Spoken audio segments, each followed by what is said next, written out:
Hey, what's up, guys? It's Anna. Welcome back to my channel, and we are here for Love and Marriage Huntsville, Season 4, Episode 3, Read It and Weep. Okay, so let's just jump into it.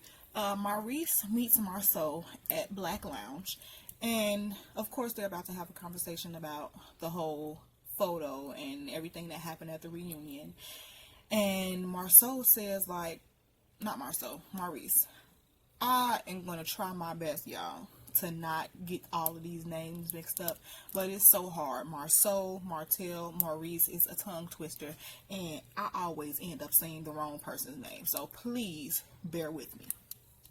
Maurice asks Marcel, what was, the point of posting that picture? Like, don't you think about what your wife feel? Like, how do you think Tisha feels? And then Marcel says Tisha's fine, and then Maurice facetiously says Tisha's always fine, Marcel, as if to say, yeah, I mean, that's what you say, but we all know that she's dying on the inside.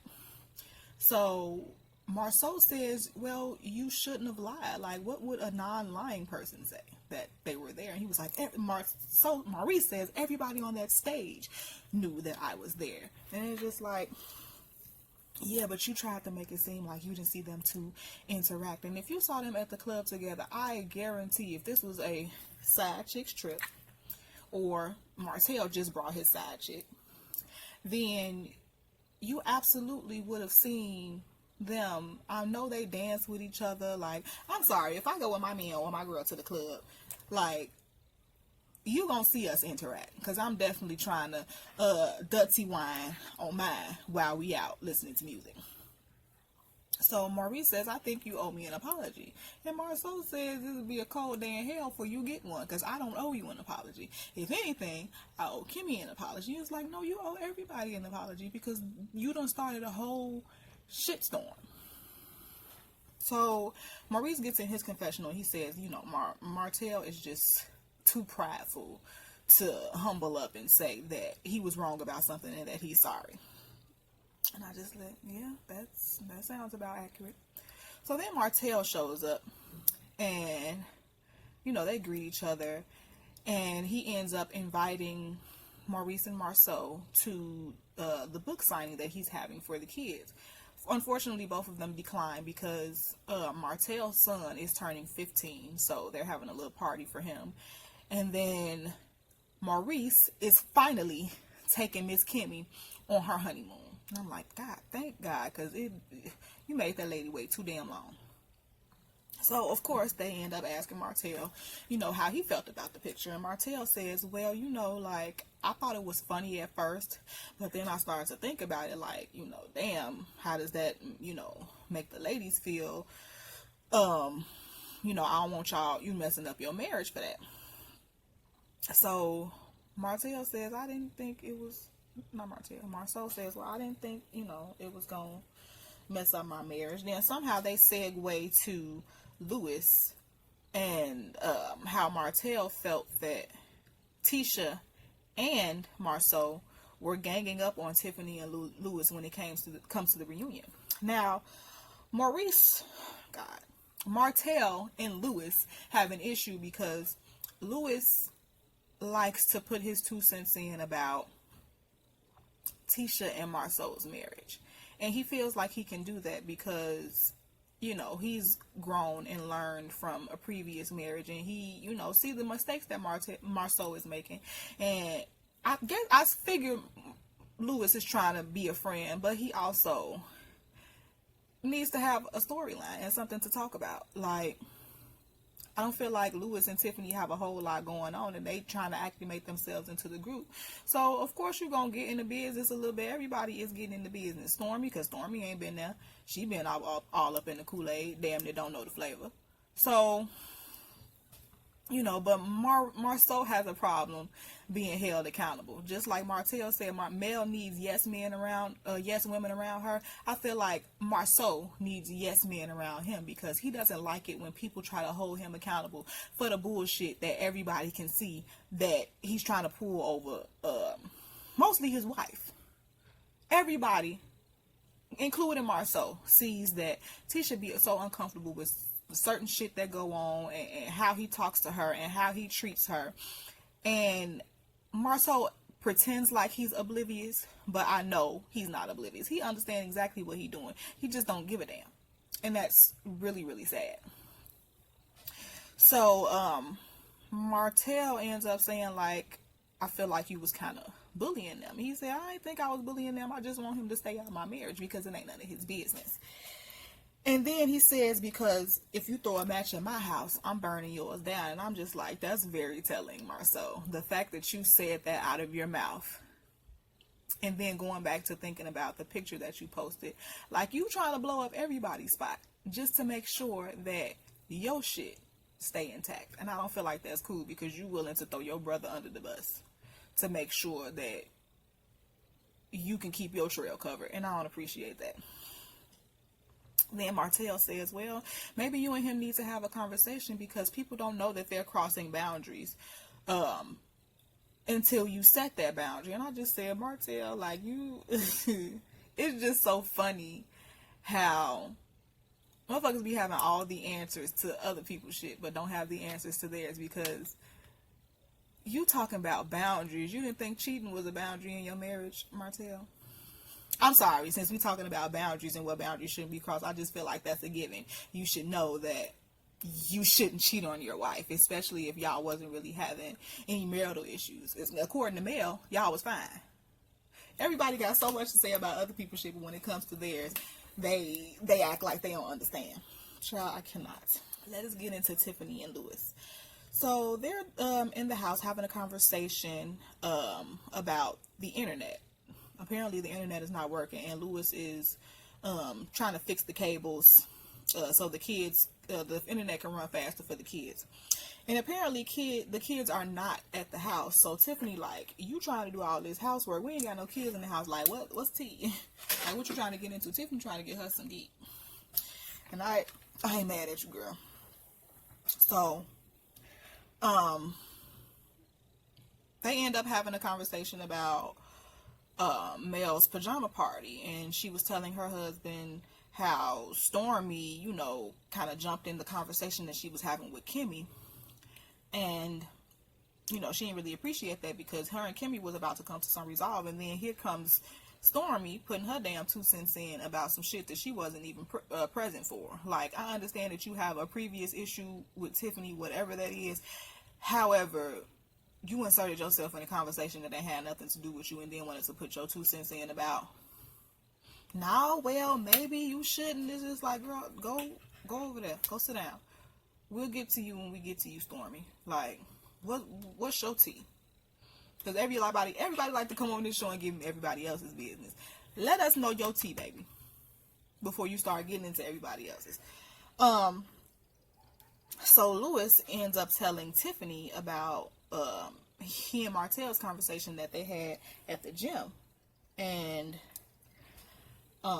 you know, how he felt like he didn't like how Marcel was coming at him at the reunion. Like, he felt like he could give him solid advice because he's made mistakes before in marriage, but Marcel ain't trying to hear that shit. And it's just like, Louis, I understand where you coming from, but if that man ain't trying to receive it, then you can't force your opinion on him. Like, Marcel is not the type of man that is interested in hearing another man's opinion about what he got going on in his life, because Marcel thinks he got all this shit figured out.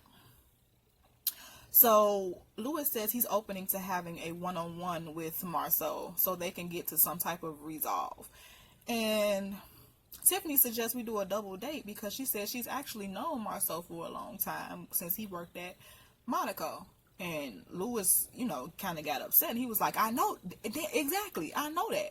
And that's why I'm not going for the bullshit, because you sitting up here acting like we don't know each other, and we've known each other for a long time. And it's just like, there's a difference between knowing somebody and knowing of somebody. So y'all don't really know each other if y'all just seeing each other around the way, or, you know, in the area, or around, you know, just any business dealings. I just feel like everybody needs to mind their goddamn business. But will we have a show if everybody minds their business? Probably not. Let's get into Mel. She is running lines with her oldest daughter, Mariah.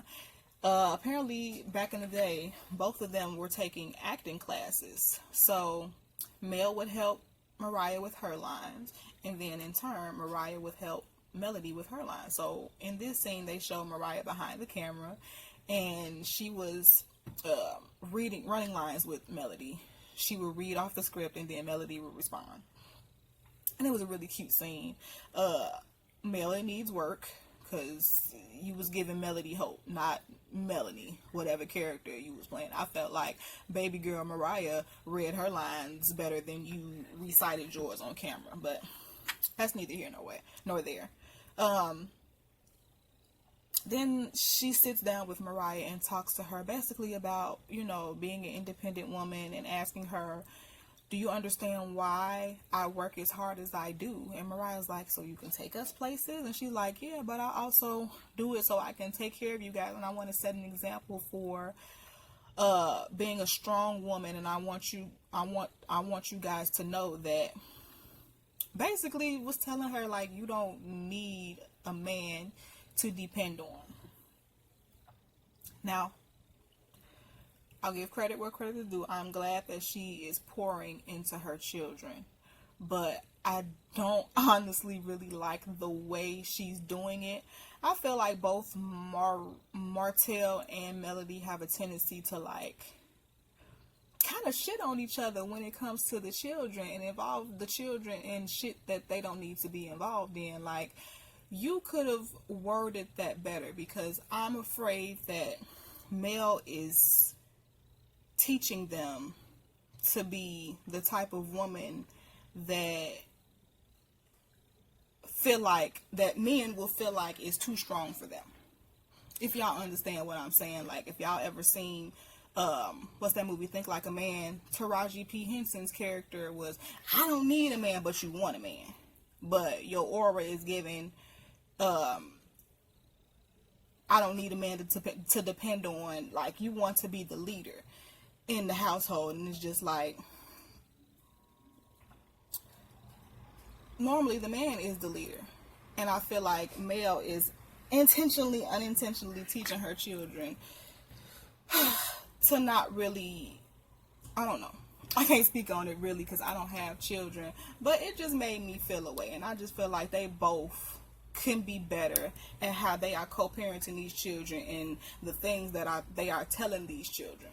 So, moving on to Marcel. Marcel goes to his mother's house, Miss Marlene, and she's so happy to see him. Marcel came to bring her this wine that he's working on. Marcel has been working on this wine for a year. It's a premium sweet red wine. And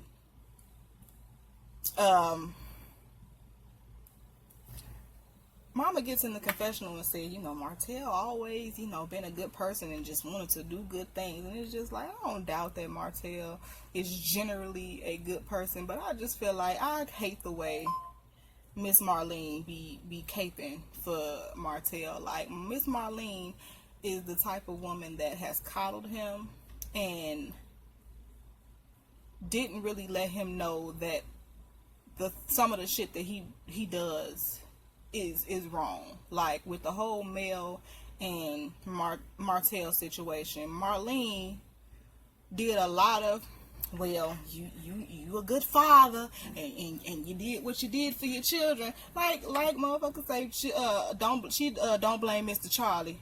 Mr. Charlie is just a man. And it's like, no, fuck Mr. Charlie. Like, Mr. Charlie needs to get his shit together. She the type of woman that's just gonna take it because he just being a man, and that's what men do. And it's just like, I guess that's that southern, that's old school southern shit that I ain't fooling with. Like, no.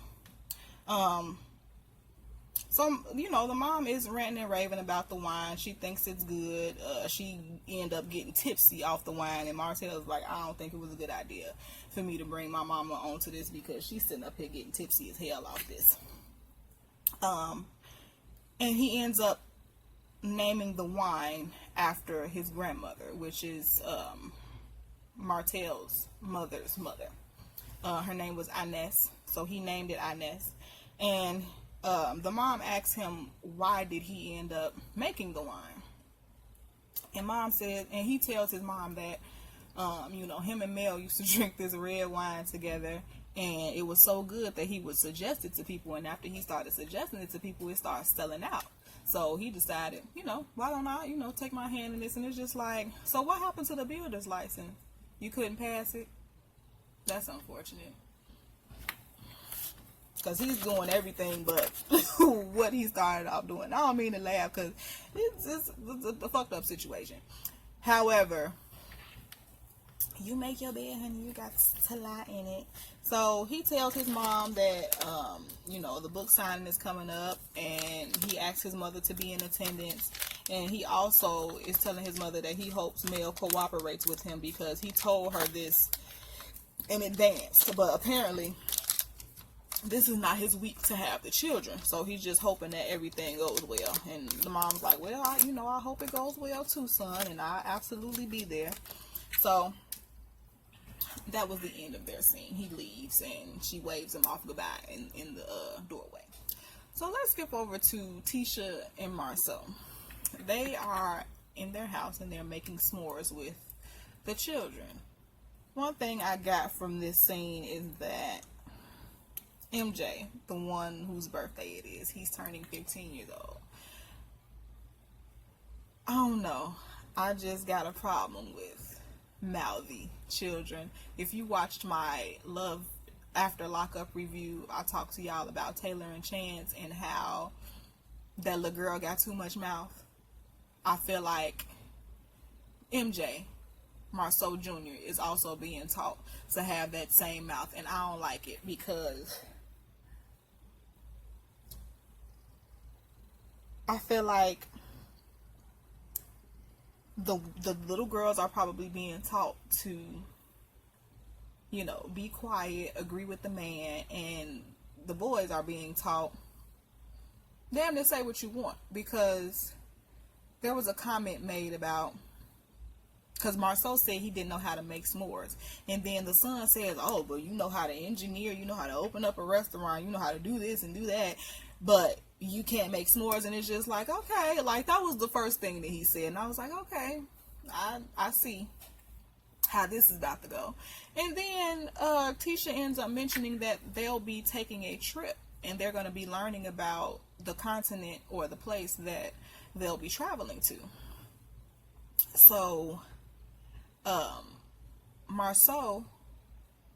Tisha asks Marcel, like, is Africa, you know, kid friendly? And Marcel was like, well, you know, there are kids in Africa.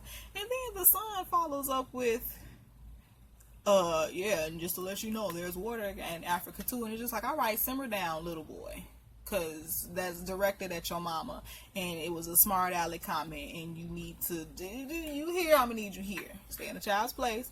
Like, I don't like kids that feel like they got free range to be a smart ass. I don't like that. Because that's what it's given. And I feel like he's picking up cues from his father, and that's not going to be good for whatever individual that he's going to end up with later on in life. I feel like he's teaching him how to treat a woman. He's teaching his child that it's okay to say what you want without regard to anybody's feelings. I don't know. It seemed like disrespect to me, but everybody might not feel that way. So the kids end up going upstairs, and of course they have the conversation about this picture and the reunion, and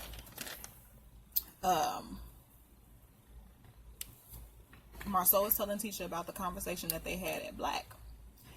And Tisha then ends up segueing into the conversation about, so what happened with, what's going on with this apartment? Like, how did that even come about? And Marcel says, well, from the same people that said that I have 3 kids. And he basically says, if I had a secret apartment with Martell, you would know about it because all my names are on all of my cars. And it's just like, oh, so you ain't got money, you can't get a rental? Like, what are we talking about here? Just because your name is on all your cars don't mean that you don't have the means to get an Uber, you don't have the means to rent a car that does not have your name on it. Like, come on, Marcel. I don't like the fact that he liked to play in all our face. Like, we Tisha. I'm not Tisha, so I can see through the bullshit. Because as he's talking to her, he doing all this, you know, looking around, and I feel like he's looking for answers to pull out of the sky. And I don't appreciate that. And then Tisha always just sits there and looks like, well, you know, okay. So she asks Marcel, well, have you ever had the conversation with Marcel about why, you know, this rumor? And he said, you know, no, I didn't have the conversation with him. I didn't feel like I needed to. And he says the only conversation that we had is about the picture. And Tisha said, well, how did that go? And Marcel says, well,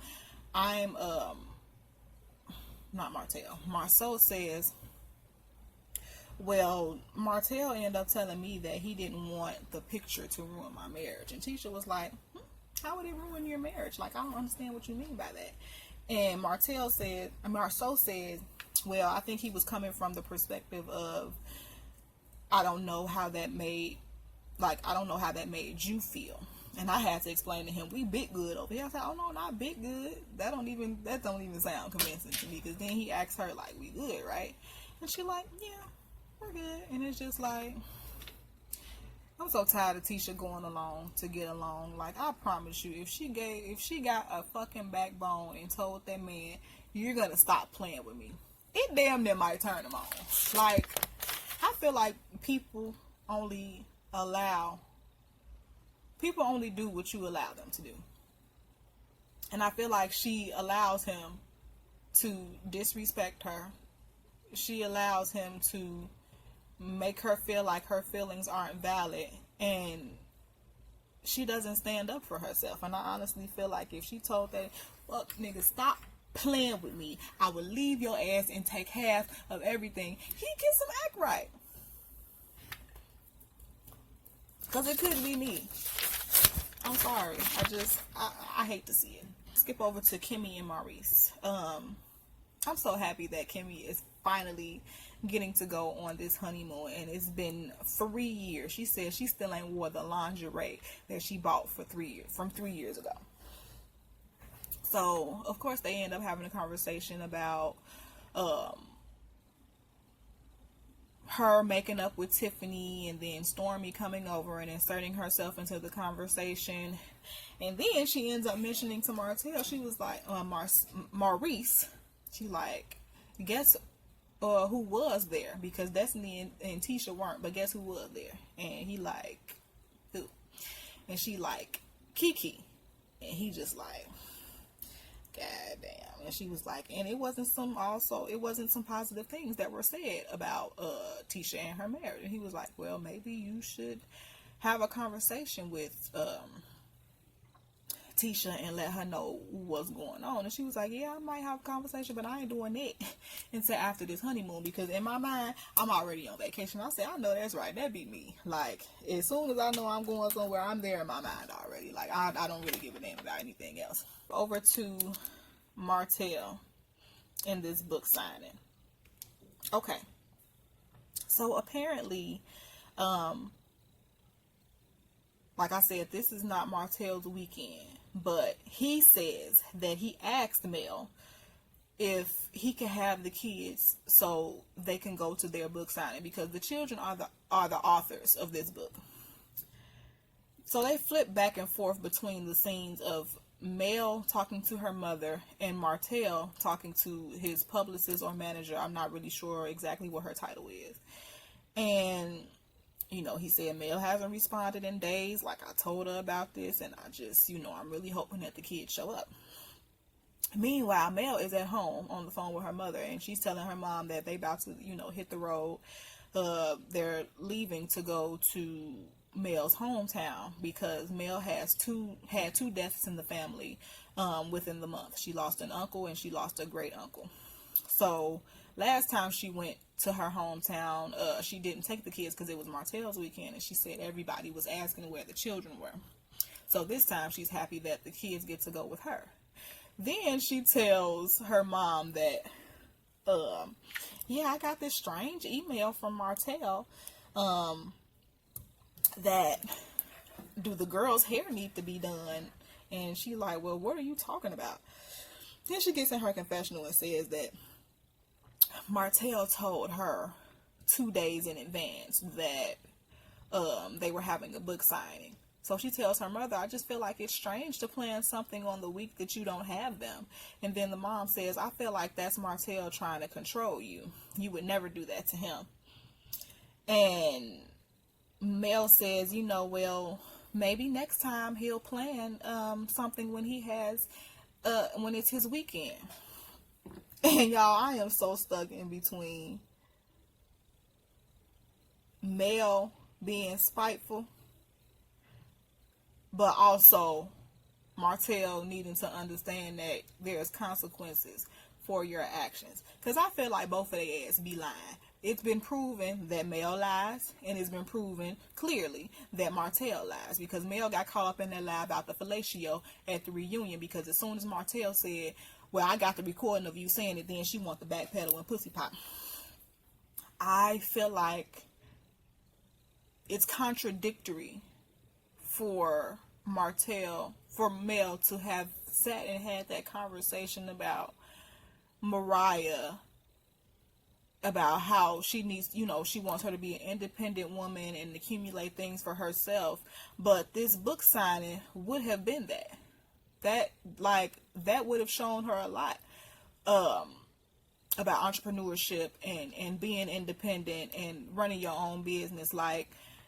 So the fact that you did that whole speech with her, but then also didn't allow your children to go and be present for a book signing for a book that they wrote, I feel like Mel was being spiteful, and I don't like how they handling this co-parenting situation, because there's been times where Marcel has, spoke too much around the kids, like mentioning, oh, your grandmother just yelled at me, or when he did that live in the car and questioning the kids about what's going on at Mel's house and what's going on at their uncle's house. So I don't know. I just,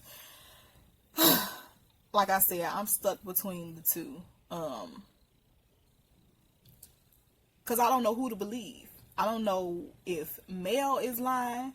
I don't know if Marcel is lying. But it does not seem to me. I'm more inclined to believe that Mel is on some fuck Marcel shit. And I get it. I feel you. You still angry. I'm pretty sure she still thinks about what he did. However, this wasn't even about Marcel.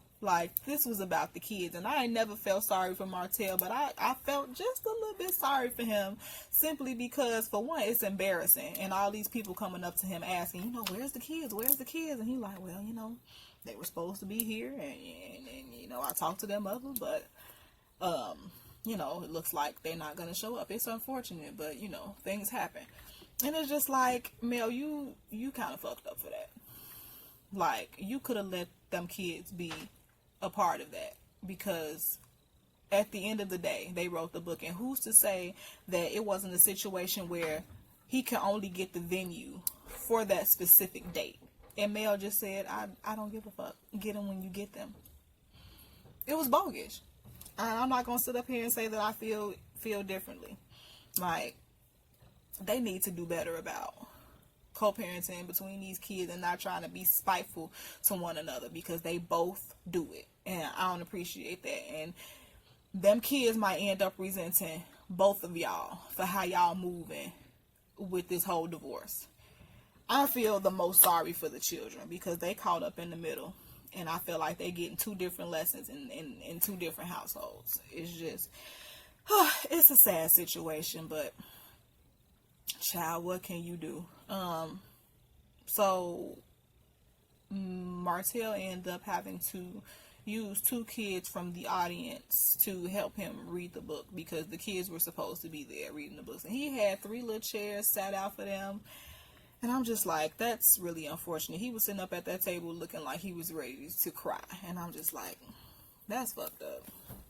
I don't always agree with Marcel, and I'm not finna say I'm 100% on his side with this, but at the same time, I feel like she could have let them kids go and do this with their father. But child, that has been Love and Marriage Huntsville. It wasn't really an eventful episode, but that's what I got. Y'all, please make sure to like, comment, and subscribe, and I will catch you guys in the next one. Peace.